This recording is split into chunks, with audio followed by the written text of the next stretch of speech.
कृषि विशेष में आपके साथ मैं हूं अंटू सिंह। तो इस वक्त आप मेरे हाथ में कुछ देख रहे हैं। आप सोच रहे होंगे कि क्या ये पत्थर है, मिट्टी का ढेला है, क्या है ये? तो आपको बता दें कि दरअसल ये यम है। आंध्र प्रदेश में इसे यम के नाम से जाना जाता है, कुछ क्षेत्रों में से जिमीकंद कहते हैं और कहीं सूरन भी कहा जाता है। तो यहाँ पर किसान बड़े पैमाने पर यम की खेती कर रहे हैं। इसके कई फायदे हैं। एक तो इसके पोषक तत्व और साथ ही मार्केट में इसकी वैल्यू भी अच्छी मिलती है।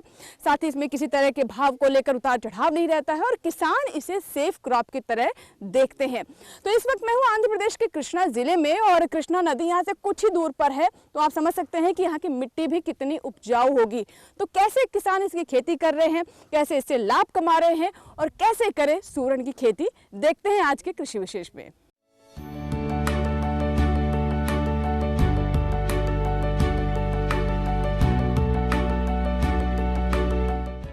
यम की खेती से किसानों को अच्छा लाभ होता है। ये एक नकदी फसल है और बाजार में इसके भाव में भी ज्यादा उतार चढ़ाव नहीं होता है।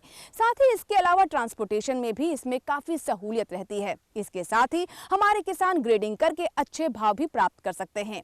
यम के खेत में यम के साथ साथ दूसरी फसलें भी ली जा सकती है, यानी फायदा ही फायदा। यम एक बहुवर्षीय फसल है जो आलू और शकरकंद की तरह मिट्टी के नीचे पनपती है। उत्तर प्रदेश और गुजरात में इसे सूरन, असम, पश्चिम बंगाल और बांग्लादेश में ओल, छत्तीसगढ़ में जिमीकंदा या जिमीकंद, केरल में चेना, अंग्रेजी में एलिफेंट फुट, जबकि फिलीपींस में पोंगा पोंग कहा जाता है। आंध्र प्रदेश के लोग इसे यम कहते हैं। इसका वर्णन भारतीय धर्म ग्रंथों में भी पाया जाता है। पहले इसे घर के बगीचे या घरों के आसपास मौजूद जमीन में उगाया जाता था, पर अब इसकी व्यावसायिक खेती होने लगी है। यम को भोजन के रूप में दक्षिण पूर्व एशिया, दक्षिण एशिया, न्यू गुयाना, ओशियाना और मेडागास्कर में भोजन के रूप में इस्तेमाल किया जाता है। भारत में इसका सेवन बड़े पैमाने पर होता है। यही वजह है कि इसे भारत की ही सब्जी माना जाता था। लेकिन 2017 में हुआ एक अध्ययन बताता है कि यम की भारतीय प्रजातियों में दक्षिण पूर्व एशिया के मुकाबले कम जेनेटिक डाइवर्सिटी है। इसीलिए इसकी उत्पत्ति दक्षिण पूर्व एशिया में होना ज्यादा तर्कसंगत है। दक्षिण पूर्व एशिया से ही ये भारत पहुंचा। भारत के अलावा फिलहाल इसकी खेती फिलीपींस, श्रीलंका और दक्षिण पूर्व एशिया में हो रही है।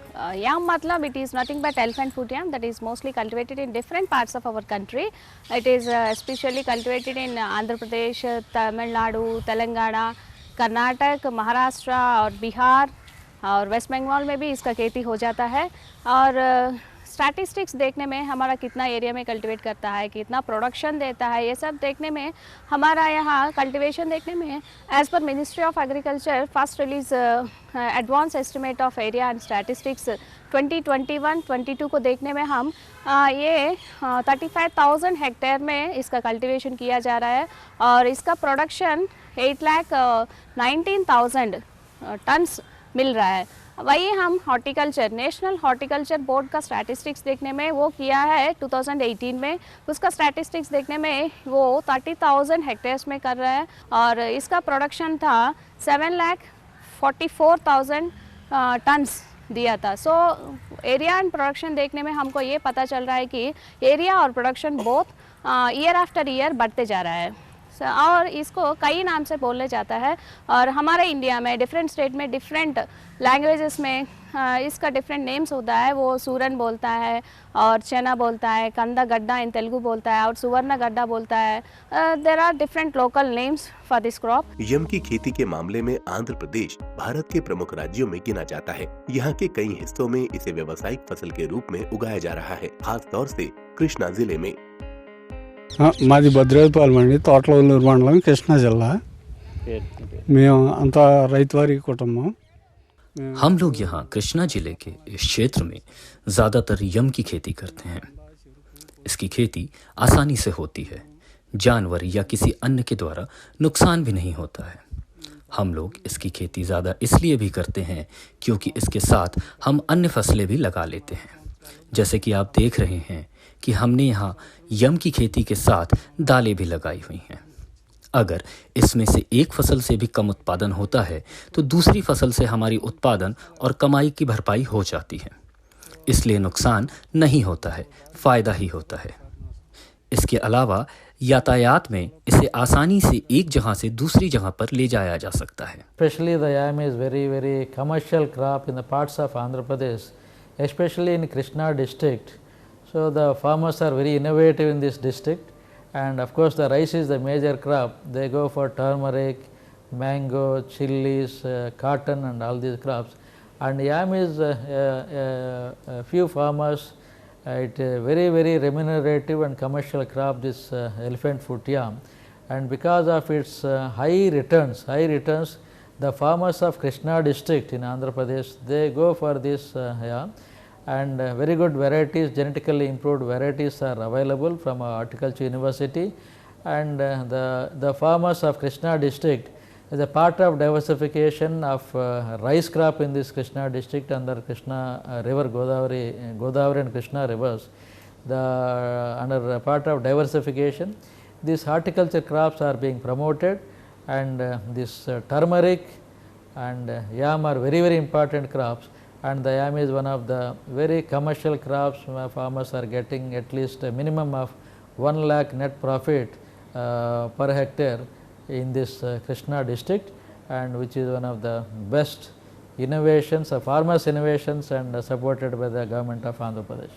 यम एक कंद वर्गीय फसल है। इसका उपयोग सब्जी, चटनी और अचार के रूप में किया जाता है। इसके अलावा ये एक बहुमूल्य जड़ी बूटी भी है जो शरीर को स्वस्थ बनाने में सहायक है। जमीन के अंदर उगने के कारण आप इसे जड़ वाली सब्जी कह सकते हैं, पर विज्ञान की नजर में ये आलू की तरह ही एक तना है। आइए अब जानते हैं कैसे की जाती है यम की खेती, यानी कौन सी अच्छी किस्में हैं जिसका चुनाव हमारे किसान कर सकते हैं, कैसे करें खेत की तैयारी, कौन कौन से पोषक तत्व हैं जिनकी आवश्यकता होती है। आइए जानते हैं अपनी इस रिपोर्ट में। यम की बेहतर उपज के लिए उपजाऊ बलुई दोमट मिट्टी की जरूरत होती है।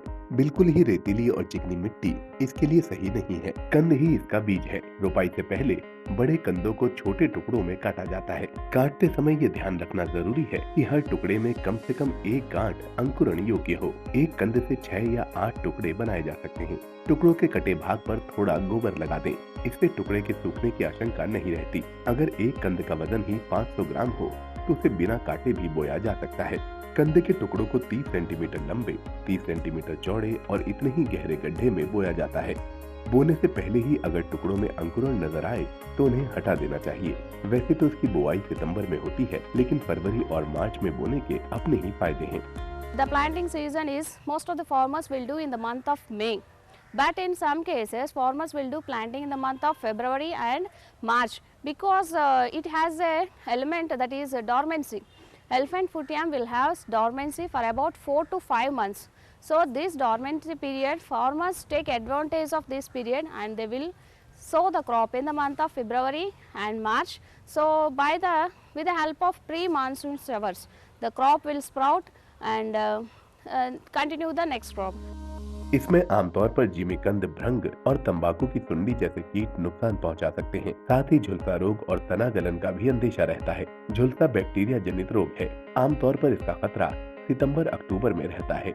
इस बीमारी के दौरान पत्तियों पर छोटे छोटे हल्के भूरे रंग के गोल धब्बे बनते हैं जो बाद में सूख कर काले पड़ जाते हैं। इससे पत्तियां सूख कर झुलस जाती हैं और कंदों की वृद्धि नहीं हो पाती। तना गलन का प्रकोप जल जमाव वाले इलाकों में ज्यादा देखने को मिलता है या फिर ऐसे खेतों में जहां यम की खेती बार बार हो रही है। मृदा जनित ये रोग अगस्त सितंबर में फसल को प्रभावित करता है। इसके होने पर पौधा पीला पड़कर जमीन पर गिर जाता है। फसल चक्र अपनाकर और खेतों से अच्छी जल निकासी के जरिए इस समस्या से बचा जा सकता है।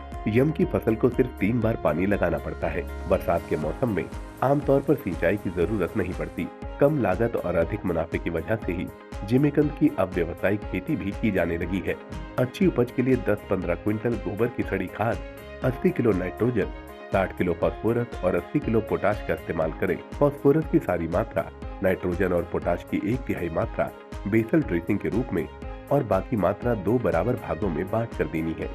And coming to the soil and climatic factors, where it is suitable, which are the climatic conditions that are suitable for cultivating elephant foot yam. If we see that it is suitable for well-drained, fertile, friable, sandy loamy soils. with a pH of 5.5 to 7, that soils are suitable for cultivating, and water facility is also important for cultivating elephant foot yam, because it should require more number of irrigations. Water requirement is very important for cultivating yam, so water facility must be there. And coming to the climatic factors, it is both a tropical crop and subtropical crop. An area with a rainfall of 1200 mm. So average annual rainfall 1200 mm throughout the growing season, particularly from June to September, is very essential for cultivating this crop. And during the vegetative phase, warm and humid climatic conditions are required, and during the corm development, it requires cool and dry climatic conditions are required for the development of the corm in case of elephant foot yam. यम ऐसी फसल है जिसकी रोपाई खरीफ और रबी दोनों मौसमों में की जा सकती है। हालांकि ज्यादातर किसान खरीफ की ही फसल लेना पसंद करते हैं। खरीफ के लिए मई में रोपाई होती है और इसके बाद सितंबर से नवंबर तक ये पक कर तैयार हो जाती है। यम के लिए बहुत ज्यादा बीज की जरूरत होगी। खरीफ मौसम में 1 एकड़ के लिए 4 टन बीज चाहिए, जबकि रबी के दौरान 5.5 से 6 टन बीज की जरूरत होगी। बोए जाने वाले कंद का वजन भी 500 से 700 ग्राम के बीज होना जरूरी है। And if we see the seed production and propagation, कैसे इसका propagation किया जाता है, ये सब देखने में इसका propagation किया जाता है, कॉम कहते हैं, होल कॉम, या फिर इसका काट के पीसेस भी उसका propagation कर सकता है। उसको कैसे करता है, कितना seed production कैसे करना है, खेती कैसे करना है, ये सब देखने में उसका 100 ग्राम्स वेट का कॉम हमको लेना पड़ता है, 100 to 200 ग्राम्स का कॉम लेना पड़ता है सीड प्रोडक्शन करने के लिए। ये कॉम हमको हेल्दी चाहिए, पेस्ट एंड डिसीज़ का फ्री होना चाहिए। वो काम हमको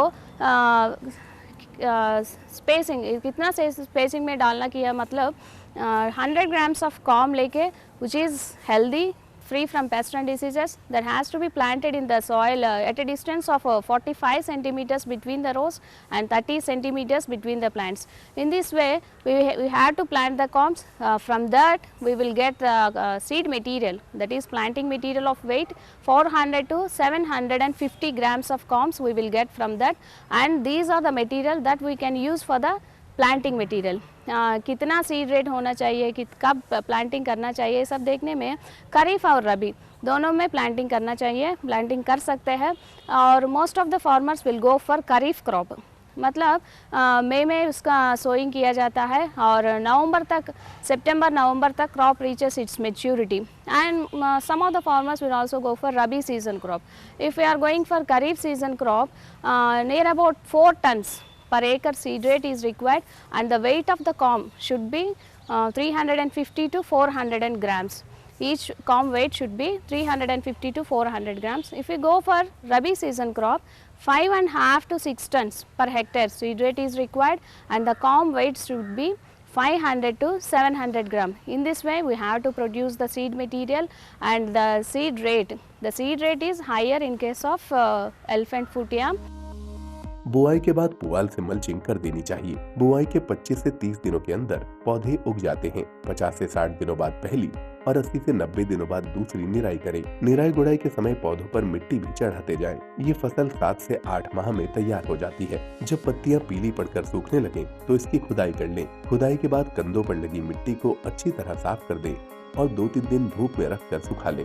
कटे या चोट खाए कंदों को अलग कर लें। इसके बाद फसल को हवादार जगह में लकड़ी के मचान पर भंडारित कर लें। इस विधि से जिमीकंद को 5 से 6 महीनों तक आसानी से भंडारित किया जा सकता है। तो अभी आपने जाना कि किस तरीके से आंध्र प्रदेश में यम की खेती की जा रही है और इसका बाजार भी लगातार बढ़ता जा रहा है, इसकी मांग में भी बढ़ोतरी हो रही है। फिलहाल यहाँ लेंगे एक छोटा सा ब्रेक, कहीं मत जाइएगा, देखते रहें कृषि विशेष।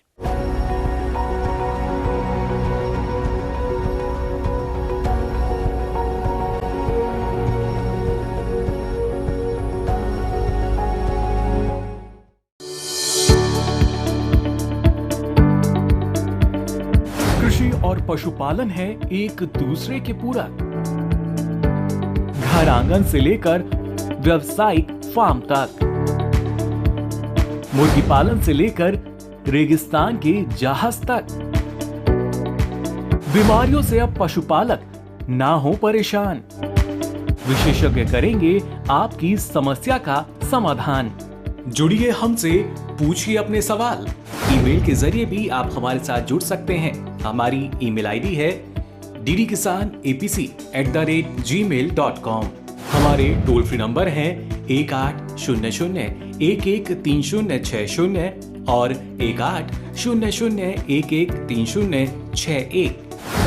देखिए अपना पशु चिकित्सक हर रविवार शाम 6:30 बजे दूरदर्शन किसान चैनल पर।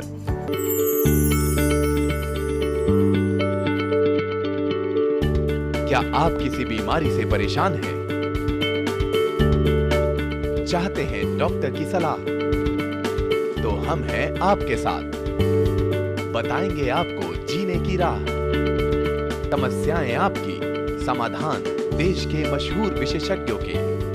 घर बैठे बात करें देश के जाने माने डॉक्टरों से। हमारे लाइव प्रोग्राम स्वस्थ किसान में हर शनिवार शाम 6 बजे से 7 बजे तक।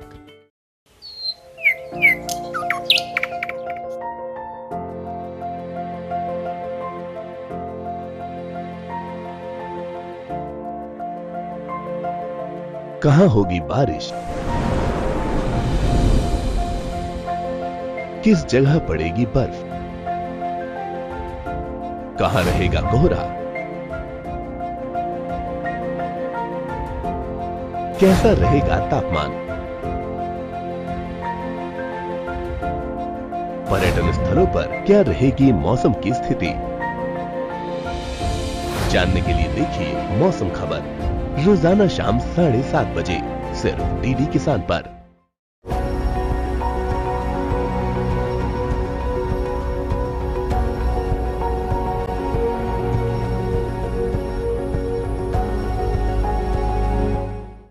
ब्रेक के बाद एक बार फिर आपका स्वागत है। आप देख रहे हैं हमारा विशेष कार्यक्रम कृषि विशेष। आज हम पहुंचे हैं आंध्र प्रदेश के कृष्णा जिले में, जहां पर बड़े पैमाने पर किसान यम की खेती कर रहे हैं। यम की फसल के साथ एक फायदा ये भी है कि इसके साथ कई दलहनी फसलें भी ली जा सकती हैं। किस तरीके से इंटरक्रॉपिंग की जा रही है और साथ ही साथ यम के अलावा और कौन कौन सी फसलें एक ही खेत से हमारे किसान प्राप्त कर सकते हैं, आइए जानते हैं। यम अच्छी कमाई देने वाली फसल है। खेती में आसानी, ज्यादा उत्पादकता और कीट पतंगों के कम खतरे की वजह से ये किसानों के बीच लोकप्रिय हो रही है। इसके अलावा बाजार में मजबूत मांग और अच्छी कीमत भी इसे किसानों की पसंदीदा फसल बनाने में मदद कर रहे हैं। यम का अंकुरण देर से होता है, इसीलिए ये अंतर्वर्ती फसलों के लिए एकदम उपयुक्त है। यम के शुरुआती विकास के दौरान खेत में भिंडी, मूंग, मक्का, खीरा और कद्दू जैसी फसलें उगाई जा सकती हैं। इनके अलावा नारियल, रबड़ और सुपारी के साथ भी इसे लगा सकते हैं। यम एक कंद वर्गीय सब्जी है। इसका इस्तेमाल कई तरह की आयुर्वेदिक दवाओं में भी किया जाता है। इसमें पाए जाने वाले एंटीऑक्सीडेंट्स हमारे शरीर के लिए काफी लाभकारी हैं। इसके अलावा महिलाओं में इसके सेवन को प्रोत्साहित भी किया जाता है, क्योंकि कई तरह की हार्मोनल समस्याओं में भी ये काफी लाभकारी है। तो आइए जानते हैं यम के पोषक तत्वों के बारे में। यम के कंद में 18% स्टार्च, 1 से 5% प्रोटीन और 2% फैट होता है, जबकि पत्तियों में 2 से 3% प्रोटीन, 3% कार्बोहाइड्रेट और 4 से 7% मात्रा फाइबर की होती है। कंदों और पत्तियों में काफी मात्रा में ऑक्जेलेट्स पाए जाते हैं, इसलिए इनका स्वाद तीखा होता है। जिमीकंद में प्राकृतिक तौर पर एलेंटाइन नाम का केमिकल कंपाउंड भी होता है। ये एक एंटी डायबिटिक रसायन है। यम की सब्जी लिपिड प्रोफाइल में सुधार करने में मददगार है और ब्लड शुगर लेवल को भी नियंत्रित करती है। हेल्थ बेनिफिट्स देखने में मतलब इसका एलिफेंट फूट यम का कई सारा हेल्थ बेनिफिट्स है। हम इसका हेल्थ बेनिफिट देखने में इसमें कार्बोहाइड्रेट रहता है, प्रोटीन रहता है, ओमेगा 3 फैटी एसिड्स रहता है और it is rich in antioxidants also.